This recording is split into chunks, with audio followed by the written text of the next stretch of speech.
আমি রাখি রয় আবার চলেছি একটা নতুন ব্লগ নিয়ে। তো আজকে বিকেলবেলায় আমি আর আমার দিদি যাচ্ছি একটু বাইরে ঘোরাঘুরি করতে। তো আমি রেডি হয়ে গেছি পুরোপুরিভাবে, আর দিদিও এই যে সাইকেলে যাচ্ছে, আমি দিদি ও সাইকেল চালাচ্ছে, আমি পেছনে বসে আছি। আমার প্রচণ্ড ভয় লাগছে, ও যদি ফেলে দেয় আমার কী অবস্থা হবে, কাল আমি আর টিউশন যেতে পারবো না। এটার ভিউটা দেখো, জাস্ট একবার অসাম। আর এই যে রাস্তাগুলো দেখছো, এগুলো এখন এই সাইডে পাইপ বসানো হচ্ছে টাইম কলের জন্য, তাই এখন রাস্তাগুলো একটু খারাপ আছে। এখানে কি সবজি লাগানো হয়েছে।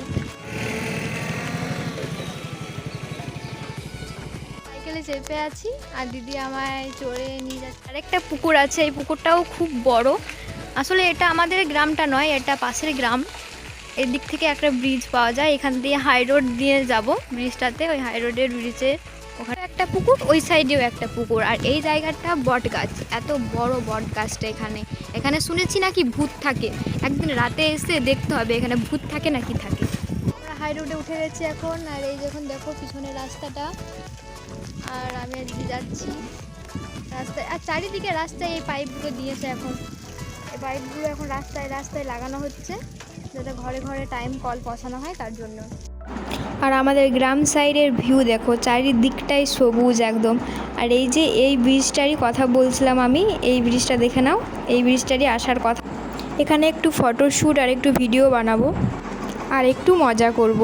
আমাদের লক্ষ্যণে আমরা পৌঁছে গেছি। তো এই জায়গাটাতে আমরা আসতে চেয়েছিলাম। এই ব্রিজটা খুব একটা বড় নয়, ছোট্ট ব্রিজ। তো এই যে এই দিকটাতে আমাদের সাইকেলটা আছে, আর আমি এই যে দাঁড়িয়ে আছি। আর পুরো ব্রিজটা দেখে নাও তোমরা, এত বড় ব্রিজটা। আর ওই সাইডে শুনেছি জল আছে, দেখে আসি ওই সাইডে এখন জল আছে না, এত গরমের মধ্যে জল সব শুকিয়ে পড়েছে। দেখে আসছি এই সাইডে জল আছে না কি আছে, তোমাদেরকেও দেখাচ্ছি। তো এই সাইডটাতে একটু একটু জল আছে, আর পুরো ব্রিজের নিচেটাই পাথর, ঘাস, গাছপালা আর একটু জল। এত রোদের মধ্যে সব জল শুকিয়ে যাচ্ছে। বাড়ি যাবো, অনেকটা ঘেমে গেছি, একটু হাঁটাচলা করলে এখন ঘেমে যাচ্ছি, যা প্রচণ্ড গরম পড়েছে। আর আমি চুলটা খোলা আছে আমার, এতটা গরম লাগছে কি বলবো। বাড়ি যাই। এই যে বন্ধুরা, এখন আমরা সাইকেলে যাচ্ছি, তো বাতাসটা লাগছে গায়ে, এতটা আরাম লাগছে কি বলবো। আর যে সাইকেল চালাচ্ছে তার কি হচ্ছে আমি জানি না, আমার তবে আরাম লাগছে। শুধু পেছনে বসে আছি তার জন্য একটু কষ্ট হচ্ছে, বুঝতেই পারছো কি কষ্ট। তো দেখাই যাক কি হয়। এখন সন্ধে হতে চললো, আমাদের বাড়ি যেতে সন্ধে হয়ে যাবে। তো এই যে এখন সন্ধ্যা হয়ে গেছে, দেখতেই পাচ্ছ অনেকটা অন্ধকার অন্ধকার লাগছে। বাড়ি গিয়ে আমাকে সন্ধ্যার প্রদীপ দিতে হবে, কারণ ওই ডিউটিটা মা আমাকে দিয়েছে। যদি একটু তাড়াতাড়ি চল বাড়ি,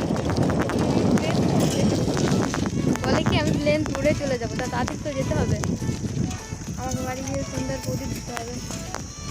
দেখতেই পাচ্ছ না, কারণ অন্ধকার হয়ে গেছে পুরো, কি দেখবে। এখন এবার ভূত আসবে। সামনে একটা ফুচকার দোকান আছে। দিদি কন্ট্রোল নিজেকে, দিদি কন্ট্রোল। হ্যাঁ হ্যাঁ, কারণ ও ফুচকা অনেক ভালোবাসে, আর আমারও ভালো লাগে, এতটাও না। আমি খেতে এতটা পছন্দ করি না, তাই আমার কিছুই খেতে ভালো লাগে না, এতটা চকলেট ছাড়া। এই যে সামনে ফুচকার দোকানটা।